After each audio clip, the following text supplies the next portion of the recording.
Tout d'abord, je vous remercie pour l'initiative que vous avez prise pour cette manifestation d'aujourd'hui et aussi de m'avoir invité pour y participer et de faire part de mes soucis et de transmettre la voix et les cris des femmes et des hommes de l'intérieur, de l'Afghanistan. C'est un honneur pour nous. Merci. Donc, premièrement, la première chose que j'aimerais bien préciser, les talibans ont acquis le territoire, mais ils n'ont pas de pouvoir en Afghanistan. C'est le gouvernement ou l'autorité officielle encore aujourd'hui, c'est la République islamique d'Afghanistan, même si M. Ashraf Ghani, le président corrompu, fasciste, qui quittait le pays avec des sacs de dollars. Donc, malgré que lui, il n'est plus, mais reconnu, c'est la République islamique d'Afghanistan, qui son second, M. Saleh, il a annoncé qu'il prend la place en tant que président, son vice-président, qui actuellement se trouve à Panjshir, à côté d'Ahmad Massoud, le fils de héros national d'Afghanistan. Jeune homme, ce n'est pas très jeune homme quand même, monsieur, il peut vivre tranquillement ses meilleures années de sa vie ailleurs, mais qu'il a pris cette décision et cette responsabilité, c'est une responsabilité lourde sur ses épaules d'accepter tous les dangers. Au-delà des dangers, c'est une poste de responsabilité.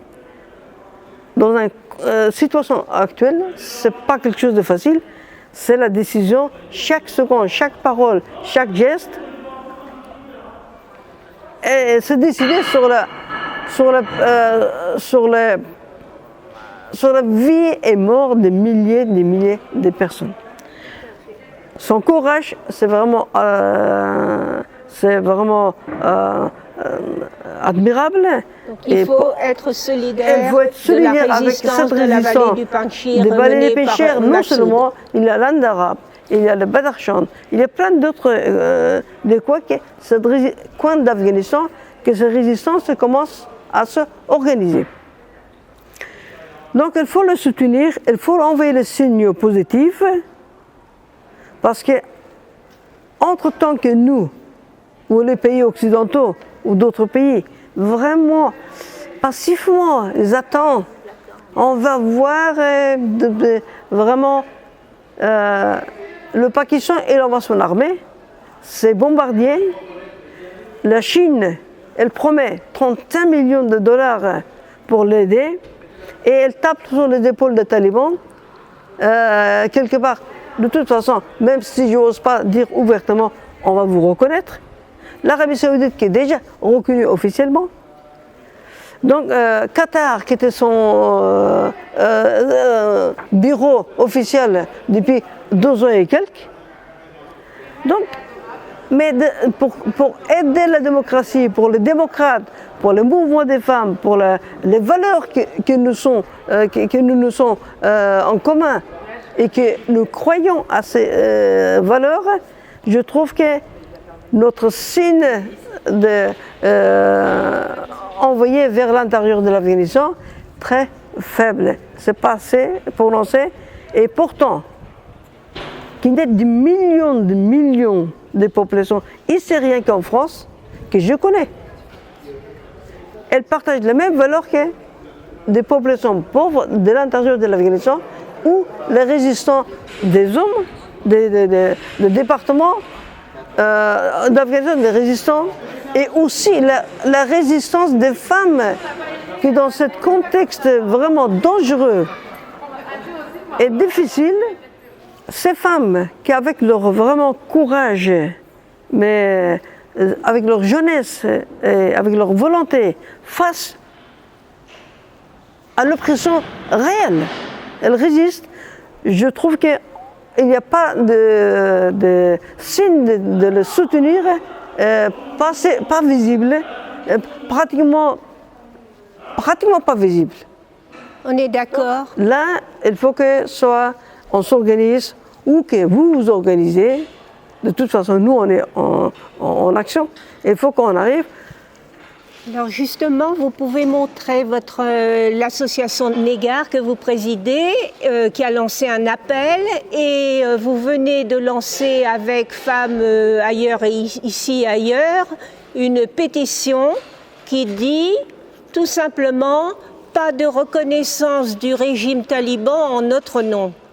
Et cette pétition, vous espérez qu'elle va être signée largement, parce que s'il y a des millions de signatures, certainement que la position du gouvernement français, si elle est un peu hésitante, eh bien ça peut la faire pencher du bon côté, c'est-à-dire du côté de la rigueur et du refus du coup de force de ces terroristes. Absolument. Écoutez, je suis très contente et je remercie Pierre-Yves Ginet et l'organisation de femmes d'ici d'ailleurs de vraiment pris cette initiative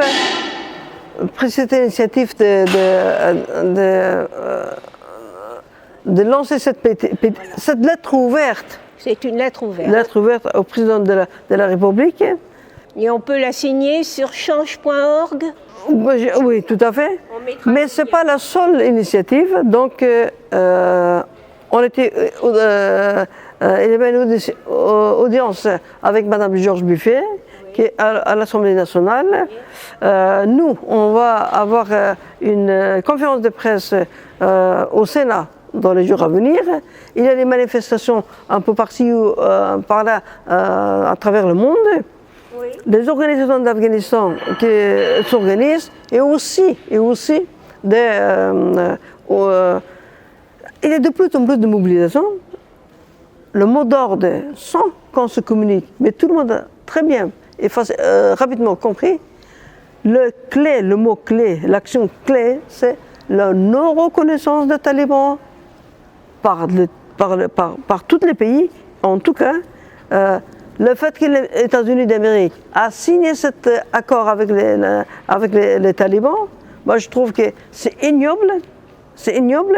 Et de cette manière-là, de sortir d'Afghanistan et sortir de manière se tailler et laisser le terrain aux talibans, là on laisse les États-Unis à leur place, parce que dans cet accord, elle disait clairement que les talibans n'attaquent pas nos soldats, nos intérêts américains, nos amis et nos alliés.